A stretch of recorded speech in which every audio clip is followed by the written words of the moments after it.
Hey, thanks for clicking on today's video. Recently I read the story of a gentleman by the name of Wagner Wag Dodge.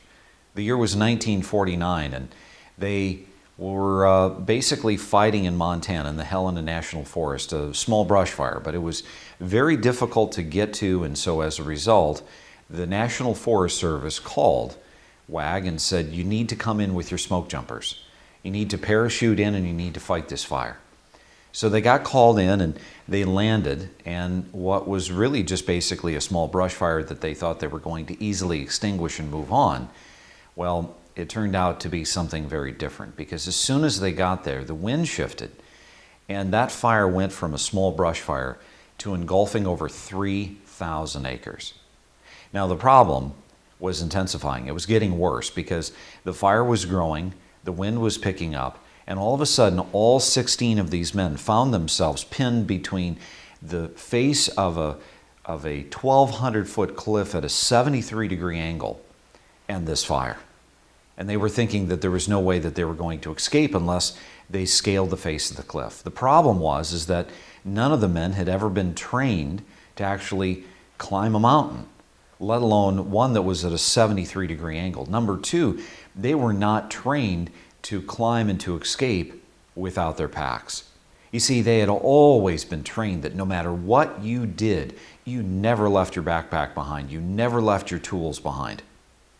And so as a result, these men, in their panic trying to figure out what they're going to do, they reverted back to the last training that they had, which was escape and leave with your packs.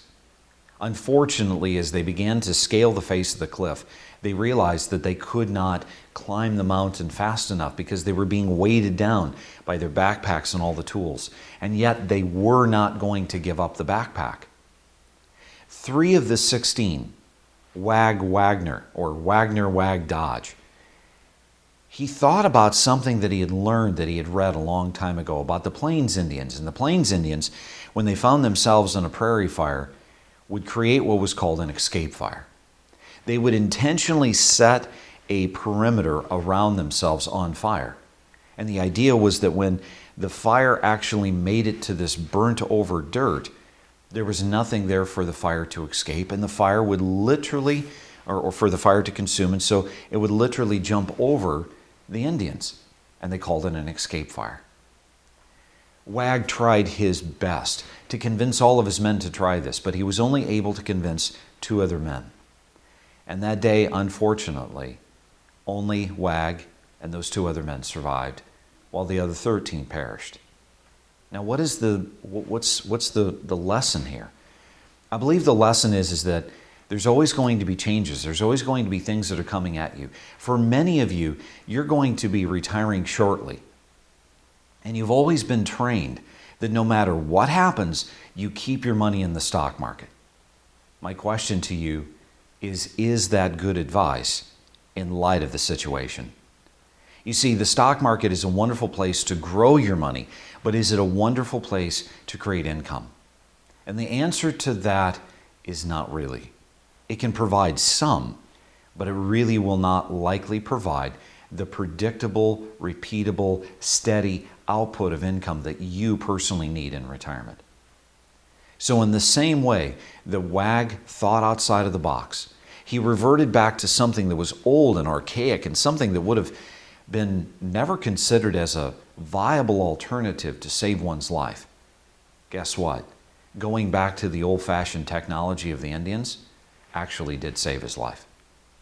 And you know, as you make this transition from working to retirement, from accumulation to distribution, I'm going to ask you to go back to the old-fashioned ways of investing and see how that could potentially help you not only survive, but thrive in retirement.